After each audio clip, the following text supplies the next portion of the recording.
Hey there, I want to chat to you today about the role of animal products in our diet, in particular meat and dairy products. Many people don't eat meat for philosophical reasons, and I'm not going to talk about that here. I'm here to discuss the problems and many negative health traits that arise with its consumption that you won't receive from a plant-based diet. With regards to consuming meat, this is red meat and chicken, things such as inheriting any ill health that the animal may already have, residual hormones, antibiotics, and then the carcinogenic and mutagenic compounds formed during the cooking process, along with the high temperature of the cooking which putrefies and coagulates the proteins, and it turns the fats rancid. They all become the problems that your body could do very well without. Now, I'm going to leave the technical details of this for another time, but if you may be thinking that fish is any different, then please think again. Today, even fish is widespread contaminated due to the pollutants that we've drained into our oceans over the decades. Most fish is heavy in mercury, a very toxic compound to all life. Now, if you may be thinking that the ocean is too big to be concerned about, then please consider that treated sewage is drained there. Treated sewage may be free from bacteria, but it's not from the chemical compounds which aren't filtered out.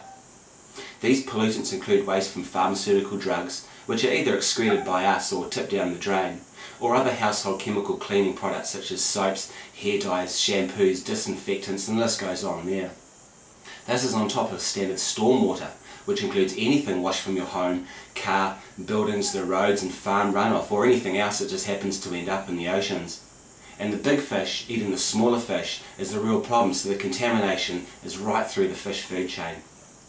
Now, bacteria is one of the problems with meat, which is why we have to cook it well in the first place to make it sterile enough to eat safely, and to change its texture to enable it to be cut and chewed.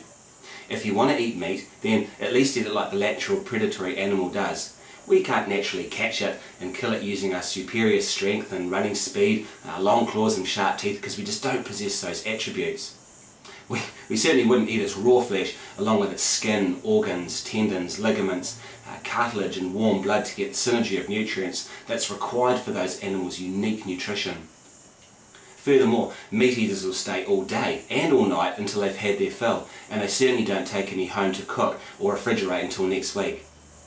Unlike meat eaters, our stomach acid is not designed to digest this type of meal, even less when it's been cooked. And our digestive tract, about 9.5 metres long in men and women, with its many twists, turns, bends and pockets, allows the meat to get trapped there and putrefy, often for several days, which leads to constipation, unlike the meat eater, with its relatively short and straight digestive tract that eliminates efficiently. Now, with regards to dairy, this is milk, butter, cheese, yogurt and ice cream. It really is quite simple, as the milk of most mammals, humans, goats, cows, mice, camels, walruses, etc., it all varies in its composition and content of fats, protein, sugar, minerals and enzymes. Now, just think about that. Each milk for each species is quite different. Each was designed to provide optimum nutrition to the young of their respective species, and almost without exception, most animals are exclusively breastfed until they've at least tripled their birth weight. And it's only humans that continue to consume milk after the weaning period, right through into adult. Dairy milk is for baby cows. It's not just a phrase, that's sense when you think about it. Even adult cows don't drink their own milk. They get all they need from plants in the form of grass once they've weaned. And studies have shown that baby calves get sick and die when they're fed pasteurised milk instead of fresh, raw, unadulterated milk from the breast.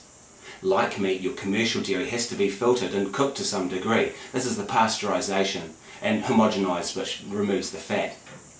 That's to make it safer to consume, but this does not remove any residual hormones and antibiotics. Now, there's proponents of drinking raw milk or raw organic milk, and they do possess some nutritive qualities and consumed infrequently can have some health benefits. But for the most part, avoid all commercial milk and you'll avoid the #1 allergenic food in this and other developed countries. Milk has been very well documented as a cause of recurrent ear infections in children, mucus formation, diarrhea, skin rashes, eczema, acne, insulin-dependent diabetes, cramps, bloating, gas, gastrointestinal bleeding at times, iron deficiency anemia, atherosclerosis, calcium loss, yes, calcium loss, and has been linked to a whole host of diseases, rheumatoid arthritis, infertility, leukemia, and the list goes on there too. Now, in essence, there really is nothing that you can't get from a plant-based whole food diet that you would otherwise get from meat and dairy. Now, you may be thinking right now, well, what about the protein, iron and vitamin B12? So much to share, but please stay with me for now and I'll elaborate in detail on our other article content in this website and within our plan about these 3 questions, because for many people that's why they believe they have to consume meat and dairy to get these nutrients in the first instance. And these 3 questions are always asked to me, so I'm going to give them their own topic. Leaving the meat and dairy out of your diet will leave a lot of disease and ill health out of your life. And if you still need convincing, then how is it that apes, gorillas, orangutans, elephants in the jungle get their huge muscular mass? They don't eat meat, unless in cases of extreme stress from the environment being challenged by humans. They eat plants, nuts, seeds and insects. Now, which countries lead the world in chronic disease in the forms of cancer, diabetes, depression? It's the USA, Australia, New Zealand, Western developed nations. A plant-based whole food diet lowers your cancer rates by up to 3/4 and drops your risk of heart disease by half. Even the Cancer Society of New Zealand recommends, this is to quote, evidence exists that diets containing substantial amounts of red meat probably increase the risk of cancers of the colon and rectum. Evidence also exists that the way meat products are preserved and or prepared probably affects the cancer risk. Salted meats probably increase the risk of stomach cancer, and preserved meats probably increase the risk of cancers of the colon and rectum. Now, I'm going to leave you with those thoughts for now, apart from saying this. I used to be a reasonable meat eater myself, but I haven't now for years. I really encourage you not to dismiss what I've told you, because when you really think about it, it's logical. The health evidence is very clear though.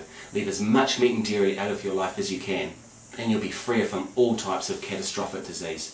Take care.